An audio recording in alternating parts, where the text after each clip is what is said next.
The Second Greek Colonization was a process that lasted about 2 centuries. It began during the Archaic period, around 750 BC, while the last colonies founded by the Greeks date back to around 550 BC. The image of Greece in the early Archaic period was quite different from the glorious eras of the Mycenaean and Classical periods. The era of the Greek Middle Ages, or Dark Ages, had just ended, characterized by a lack of historical sources, population decline, destruction of Mycenaean centers, limited movement, and there are indications of flight to peripheral areas of Greece. From the 9th century onwards, the scene gradually changed. There was an increase in population and residential centres, while the first temples were built and many inhabited locations were fortified. In the 8th century, isolation ended, and the Greeks came into contact again with the Phoenicians, the Egyptians, and other peoples of the East. However, violence and poverty of a large part of the population remained a characteristic of the Greek reality of that period. In contrast to the Mycenaean Greece of powerful kingdoms and palaces, archaic Greece was divided into small state formations, the cities. The exact conditions under which they were formed are still unknown. However, by the 9th century BC, the cities had brought under their control the surrounding villages, where until recently the majority of the population had lived. Very important for the city was the existence of a country, that is, the place where the arable land was located, which in turn supplied the city. The destruction of the Mycenaean centres and the lack of the necessary resources for the creation and maintenance of new ones greatly reduced the power and influence of the king. The strict governance and cohesion imposed by royal power was no longer necessary in the new conditions that had been created, and henceforth the king was an aristocrat like all the others, the first indeed of the aristocrats, but a ruler with limited power. Gradually, the nobles gained more power, mainly thanks to the large areas of land and the large number of slaves they owned, while the office of king lost its lifelong character and the prestige it had in the past, until it was abolished in many cities in the 8th century BC. The final abolition probably came from the disputes of the nobles over the succession to the throne. When the aristocratic families realized that the kingship was now a decadent institution, they abolished it. In areas where the monarchy survived, such as in Sparta, Argos, Corinth, Macedonia, and elsewhere, with or without a lifelong and hereditary character, the monarch exercised only priestly duties, such as, for example, in Athens, Megara, Sifnos, Naxos, Chios, Eos, Miletus, and elsewhere.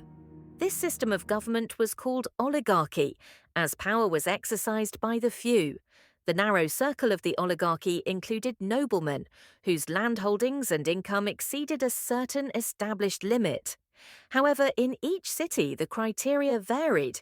This resulted in some people being left outside this narrow circle, a fact that would have serious consequences in the future.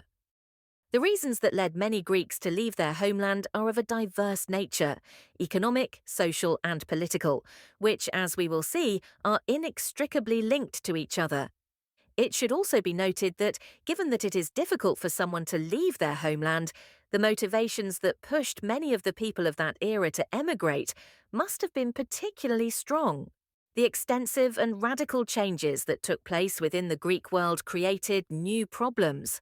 The transfer of power from the king to the nobles made the latter richer, while members of the lower class became increasingly poorer or became slaves and serfs. Hesiod, the poet from Askra in Boeotia, in his work Works and Days, gives us a lot of information about the situation that prevailed in his time. He states that the aristocrats owned all the fertile fields, and the small farmers were limited to barren lands. This, combined with the primitive methods of cultivation, resulted in many crops not thriving. As a result, small farmers were forced to borrow from their wealthy neighbours to cope with the difficult living conditions. Under the loan system, the borrower had to mortgage his field as collateral. In addition to the loan that the borrowers had to repay, they also had to pay interest. They usually failed to repay their debts and lost their land.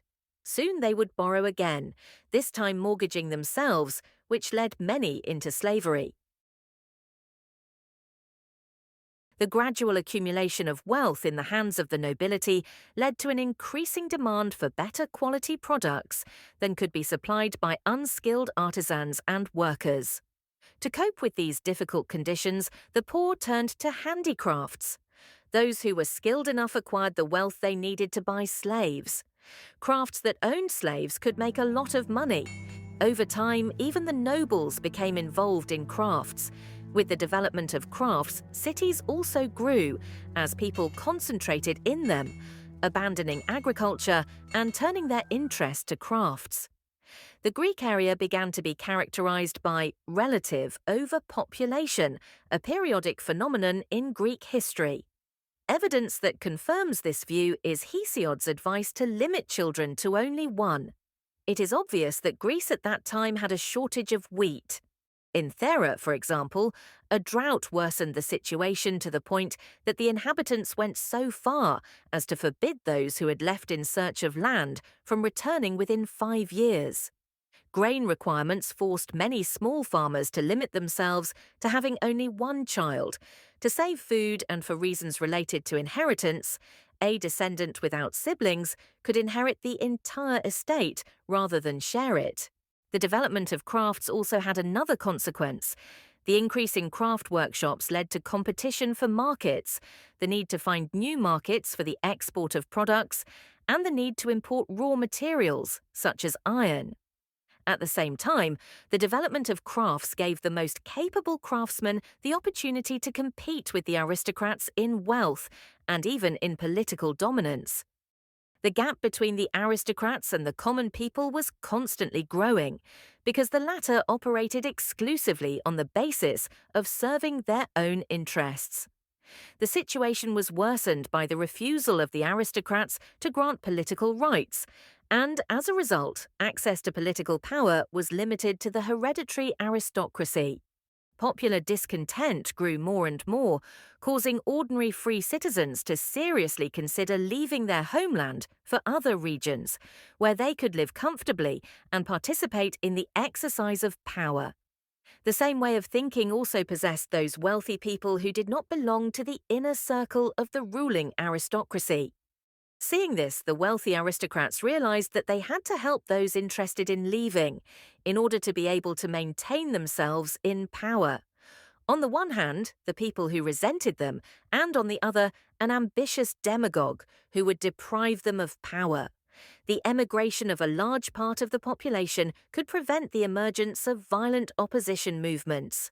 Before the journey to find a new homeland began, the settler was appointed, that is, the one who would found the colony. The election of the leader was made by the ruling class. The settler was one of the aristocrats who did not belong to the narrow circle of the oligarchy, and who was now given the opportunity, as well as any other of his kind, to exercise power in a city. The metropolis equipped the ambitious immigrants with ships, food, and other supplies. As we see, the dominant political group of the city did everything it could to get rid of its potential or real political opponents. However, according to another view, the establishment of a colony also meant reconciliation. It should not be overlooked that the immigrants transferred the fire that burned from the sacred hearth, i.e., the Prytaneon, of the metropolis to the new Prytaneon. They brought with them their religion, language, legends, and customs. They built Greek temples, and this shows that they maintained some relations with the mother city and carefully preserved the bond of kinship with the mother city. As far as political organization is concerned, the colonies were independent, as they were new cities. An exception was Potidaea, to which Corinth sent an overseer every year. The settler was responsible for the organization of the city, the distribution of land, the construction of temples, and the establishment of laws. However, the settler often copied the institutions of the mother city. Numerous colonies were founded in southern Italy and Sicily, such as Catania, Messina, Rhegium, Naples, Syracuse, Croton, Taranto, etc., some of which still exist. The region later became known as Magna Graecia. Many colonies were also founded in the Black Sea: Byzantium, Chalcedon, Sinope, Trebizond, Chersonesos, Abydos, Odessa, etc. Colonies were also created on the northern coasts of the Aegean Sea, many of them from Halkida, which gave its name to the region of Halkidiki. The Greeks also reached the coasts of the western Mediterranean, with the best-known colonies being Caroli and Olbia in Sardinia, Alalia in Corsica, and Marseilles on the southern coast of France. Marseilles, for its part, founded Nicaea relatively nearby and Emporio on the eastern coast of Spain. There are not many colonies of that period in North Africa and Syro-Palestine. This may be due to the fact that powerful empires already existed there, e.g. Assyrians, Egyptians, Carthaginians, etc. However, the Ionians and the Carians, thanks to the military support they offered to the founder of the 26th Egyptian dynasty, Psammetichus, obtained some privileges that ultimately led to the founding of Naucrates on the Nile River, while the Therans, following the advice of the Delphic oracle, founded Cyrene on the Libyan coast. The colonies of the period 750 to 550 BC differ naturally from the colonies of the great powers of modern times. In the case of colonialism, Europeans settled in areas and territories belonging to the indigenous people, cultivated their land and governed them. In contrast, the Greeks built their new cities in uninhabited areas and in many cases maintained peaceful relations with the natives. The new Greek cities developed commercial ties with each other, their metropolises, the indigenous inhabitants, but also with other powers in the wider region, such as the Phoenicians, the Egyptians, the Etruscans, and the Carthaginians. Colonization satisfied the needs of the Greeks to find new markets and raw materials, resulting in the development of trade, mainly maritime, and industry. And many cities grew rich from the progress in these areas. Economic and political developments after colonization. The economic boom brought about by the second colonization gave merchants and artisans the opportunity to acquire great wealth. The nobles also benefited, supplying the markets with products from their estates, and the industries of the time with raw materials from their quarries and mines. However, those who benefited most from the changes brought about by colonization were the artisans and merchants. The crafts needed labor, which was difficult for that period, so they resorted to the solution of slavery. With the colonization of areas such as Thrace, the Black Sea, and Asia Minor, more slaves could be found. The increasing import of slaves led to the reduction of the wages of free workers and to the saving of many profits by the craftsmen. The institution of slavery ensured a cheaper and constantly available labor force. As the importance of landed property declined, the power of the aristocracy declined, while the prestige of the merchants and artisans increased, which angered the nobility. From now on, there were people who could acquire, thanks to money, landed property, but also afford to raise horses, which were once a symbol of the power of the nobility. But the possession of horses also lost its importance thanks to a new war tactic. Between 700 and 650 BC, the hoplite phalanx method was established. Hoplites were foot soldiers, equipped with a metal helmet, breastplate, round shield, and spear. This war tactic is considered to have reduced the effectiveness of cavalry, which from then on was limited to the enemy's retreat. Thus, the importance of aristocratic horsemen in war was also reduced. But the most important thing was the character of this new method. The hoplites would be dominant, who would manage to maintain their formation thanks to the sense of collectivity. This class of hoplites was formed by those who had the means to procure the appropriate weapons, thanks to the money they acquired from the economic changes caused by colonization, as the army included the most well-off members of the social class and not only citizens of high origin and nobility. The military revolution had another consequence. With the successful conduct of wars, the hoplites had the demand for an equal distribution of the spoils.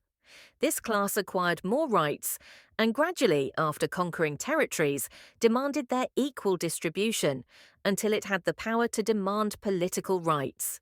Struggles for codification of laws and acquisition of political rights. All these changes had the consequence of creating in the cities a class superior to the common people and inferior to the oligarchy. This middle class included merchants, artisans, and hoplites.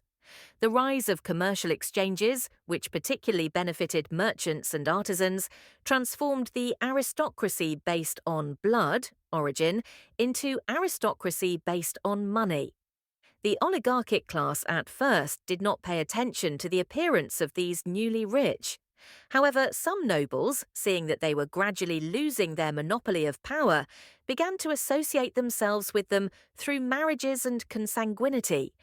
The middle class thus began to be assimilated by the upper, but also by the lower, thanks to the misfortunes that afflicted agriculture and manual labour.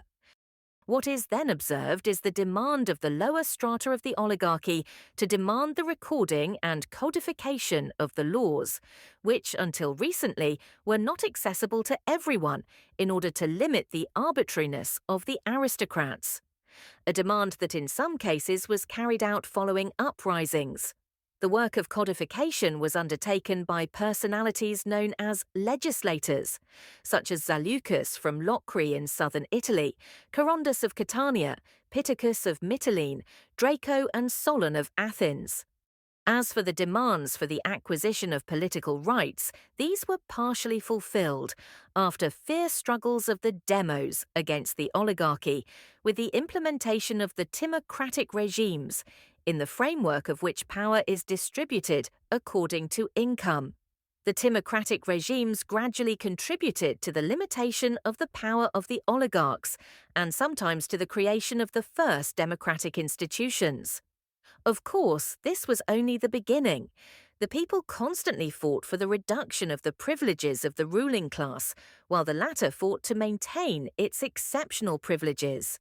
It should be mentioned here that the spectacular changes caused in the economic field by the colonial expansion of the Greeks had painful consequences for the members of the lower class, for the common people. For the small craftsmen, the workers, the sailors, the small merchants, the fishermen, etc. It was particularly difficult for them to get used to paying in currency, while the products supplied by the city were quite expensive, while the price of the natural species that were traded was constantly falling due to the facilities that navigation offered to foreign competition. Consequently, the poor were forced to incur heavier debts than before, and the lenders this time demanded commercial interest, which was higher than the old one. The direct consequence was that many became slaves, most of whom were sent abroad. The situation of the common free citizens was worsening. The gap between the ruling class and the lower classes was growing due to the reduction of wages from the increasing use of slaves. Seeing that the bad situation they were in not only did not improve with the emigration of part of the population, but worsened, they decided to unite and fight to improve their situation. From the mid-7th century, the history of ancient Greece is characterized by political tensions between the lower and middle classes against the oligarchy, tensions that the poet Archilochus of Paros had spoken about. These were, in general, the first political consequences of the Second Greek Colonization. What followed the aforementioned socio-political tensions was, in many cases, the rise of tyranny. However, this regime proved to be, in most cases, a rather transient phenomenon. As with the death of the tyrant, the regime would sooner or later fall, although tyrannies were established in Greek cities in later centuries. Tyranny gave way to democracy, not without tensions, and thus a new chapter opened for ancient Greek history,